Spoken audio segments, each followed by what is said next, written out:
Our friend Shola says or asks, what does the Bible say about people of any age sharing a bed together in the same home without having sexual relationships?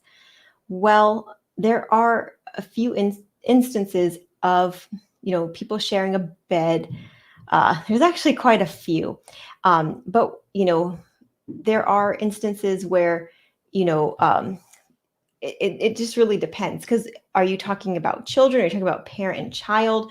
Are you talking about, friends? Like what exactly? I'm not exactly sure of everything you mean, but if you're talking about two adults, especially adults of the opposite gender, this is definitely something you want to be careful about. And so I'll just kind of start with this as a principle, because this is really, really important um, to really keep in mind. And so if you look in your Bible, in the New Testament, whoops, excuse me,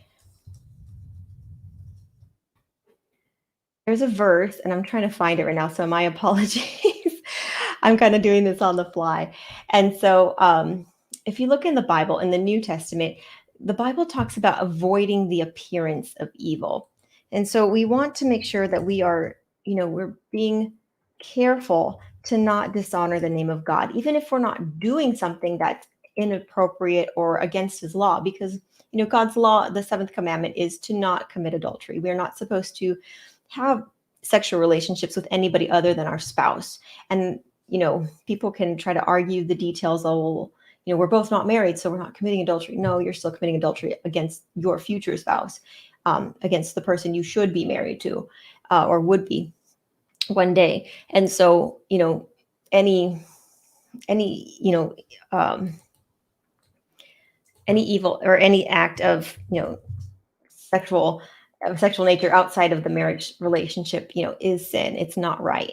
And so I'm trying to find this verse for you. um I think I'm only going to find it if I look in my King James version, because I'm really much better in that version, to be honest.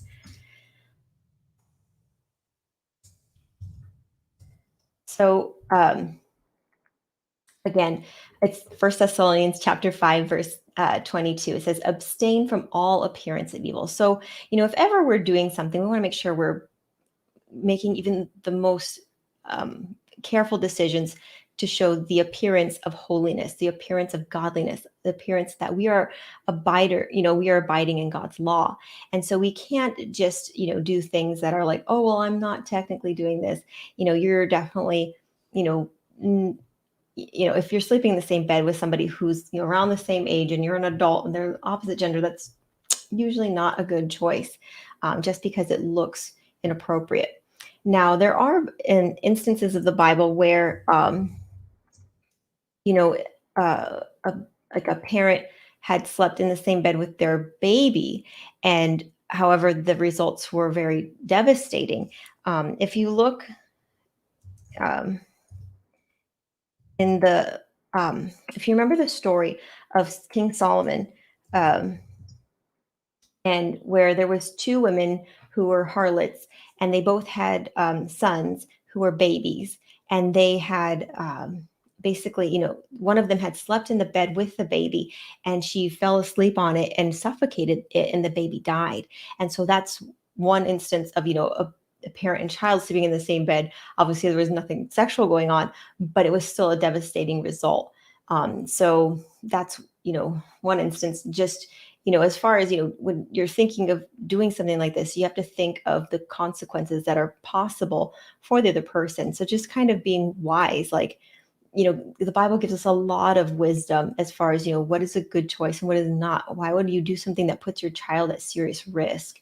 And so here we see in this instance of the Bible where, this woman ended up killing her child, just simply because she had been careless or, irresponsible in the way that you know, she was behaving, and that she should have put him in a different, um, sleeping arrangement.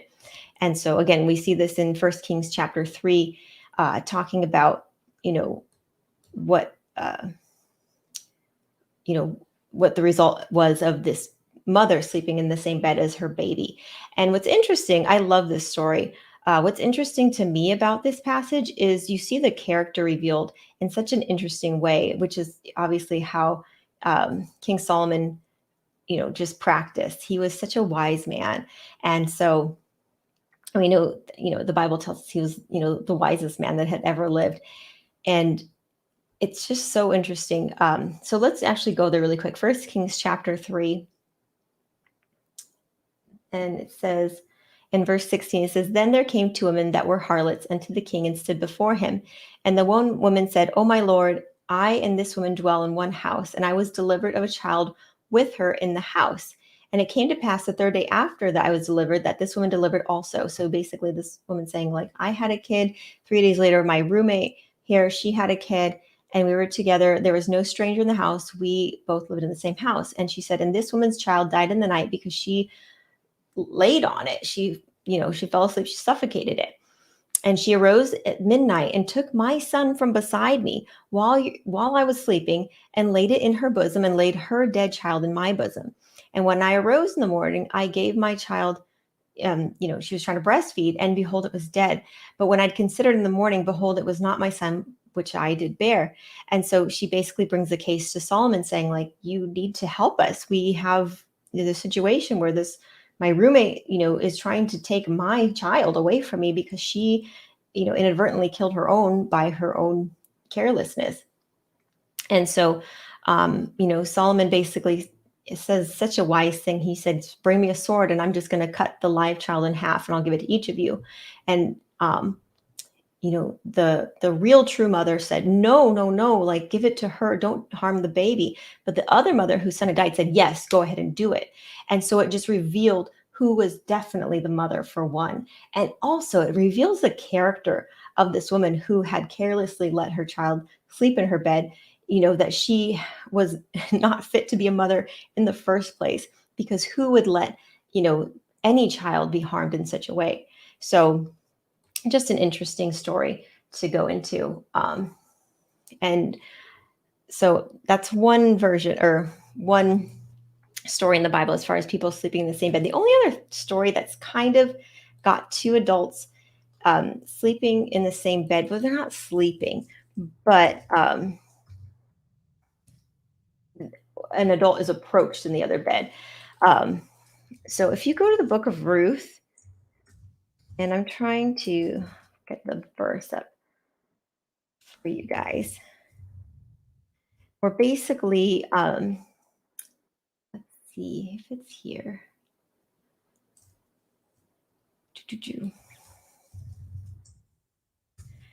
Basically, where Ruth, if you guys know the story of Ruth, she was a Moabite. And so she was not part of God's people. However, she had married an Israelite, and her mother in law had lost her son, which would have been Ruth's husband, as well as her own husband. And she returned back to Bethlehem in Israel. And Ruth said, I want to follow you there. I want to be, part of your people. She said, your people will be my people, your God, my God. And so Ruth stayed with her mother-in-law, Naomi, back in Israel. And while she was there, she met a man named Boaz who owned a field.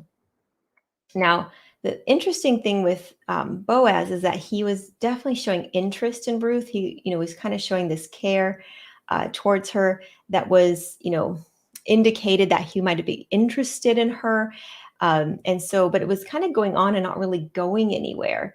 And so it's such an interesting story because, this woman, Ruth, goes then, and she kind of has to take initiative because this guy's a little bit, I don't want to say timid. I'm not sure exactly what was going on, but let's see. I'm trying to see the exact verse. I believe this is Ruth chapter 4. But basically, um,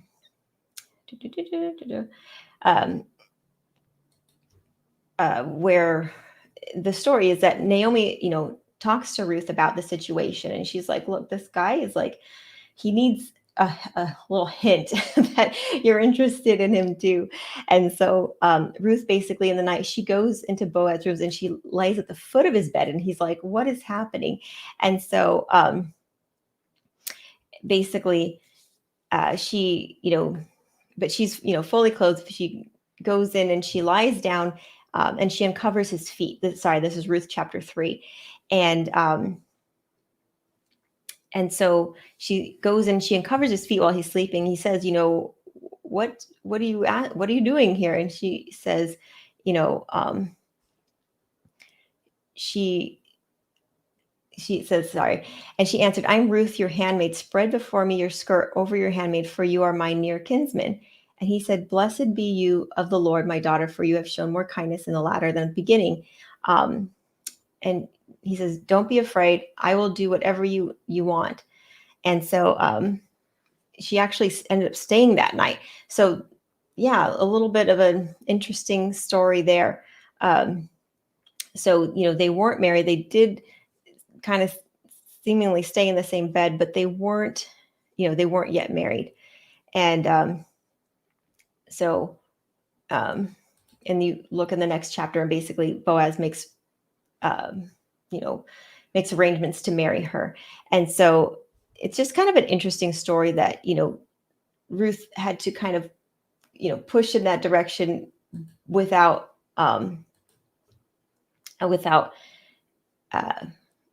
actually making, actually doing anything sexual. She was, still being, a chaste virgin or, an appropriate person, but she was still, making a very real, like, hey, like I'm wanting more from you than just, you saying hi to me in the field and that sort of a thing. So I don't know, there is that one. And we know that Ruth, she was a good person, but she also wasn't an Israelite yet, at least not, technically. And so it's kind of hard to say, what was this the right thing to do? Was it not? Either way, it was definitely what instigated something that was right, which was that they ended up getting married. So it's just kind of an interesting story. As far as any other stories in the Bible where people, slept in the same bed, but they weren't married and they didn't have intercourse, there's not really any others that I can think of off the top of my head. But if there's anybody out there that has anything else to share, I'd love to hear from you out there as well.